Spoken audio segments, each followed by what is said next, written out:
Վերջին գրեթե 2 շաբաթում կաթնամթերքը Հայաստանում կտրուկ թանկացել է, օրինակ 670 դրամանոց թթվասերը դարձել է 720 դրամ։ Ընդ որում հատկանշական է, որ արտադրողների մեծ մասի արտադրանքի տեսականին է թանկացել՝ մածուն, կաթնաշոր, թթվասեր, կաթ եւ այլն։ Որոշ խանութներում սպառողները մինչև 100 դրամի թանկացում են նկատել։ Այս թանկացումների մասին Օրագիր Նյուզը զրուցեց տնտեսագետ Հրայր Կամենդատյանի հետ, ով նշեց, որ թանկացումները դեռևս շարունակվելու են կապված իշխանությունների ապիկարության հետ։ Հայաստանի Հանրապետություն կաթնամթերքի արտադրությունը բավականին ետ է մնում սպառման ծավալներից։ Մեր մոտ ներմուծման ծավալները բավականին տեսակարգշիռ բարձր են ու բնականաբար ներկա էկոնոմիկայի նախարարը կամ մնացածները դրանք ոչ հարցերը պատկերացնում են, ոչ էլ պատկերացնելու են ու ցանկացած բնակավար այս մարդիկ տապալում են, ցանկացած բնակավար, ցանկացած։ Հիմա խնդիրը ինչու՞մ է կա։ Խնդիրը այնտեղ է, որ այդ ամենը կարելի է կարգավորել, բայց կարգավորելու փոխարեն սա գնում են այլ ճանապարհով։ Օրինակ նոր QR կոդերը, որ կիրառում են, այստեղ մի խնդիր կա, համերը ոչ մեկ այդ հարցին չի անդրադարձել։ Այս QR կոդերի ամբողջ մեխանիզմը կոնկրետ կաթնամթերքի մասով նաև, որտեղ կաթնամթերքը արագ փչացող է։ Այս կաթնամթերքի բավարար QR կոդերը մի հայտարարակ վիճակ են ստեղծել մատակարարների հետ կապված։ Արտադրողը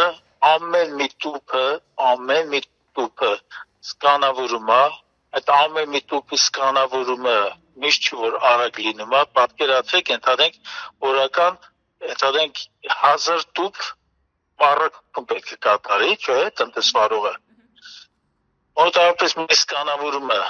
լավագույն դեպքում տևում է մոտավորապես 1 րոպե, լավագույն դեպքում, իրական տևում է մոտավորպես 3 րոպե։ Հիմա 3 րոպե բազմապատկեք 1000 տուփով, ենթադրենք,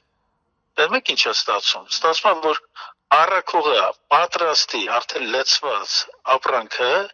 տառաների մեջ արդեն լցված ապրանքը չի կարողանում մատակարարի, խնդիրը սա է։ Դրանից հետո գնում է մյուս շղթան, մատակարարման շղթան մեջ մյուս օղակն է սկսվում։ Տանում է խանութը նույն ձևի սկանավորված պիտի ընդունի։ Բնականաբար խանութների մեջ են կարողանում ընդունել նորմալ ապրանքը, որը շուտ փչացող ապրանք է, տանում է, բերում է, դրանից զատ այս QR կոդերի համակարգը ստեղծել է լրացուցիչ ծախսեր։ Բնականաբար առաջին լրացուցիչ ծախսերը պետք է իրենց վրա կրեն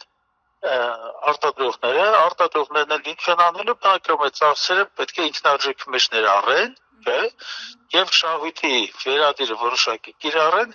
ու փորձեն մատակարարել։ Այս ամբողջ խնդիրը,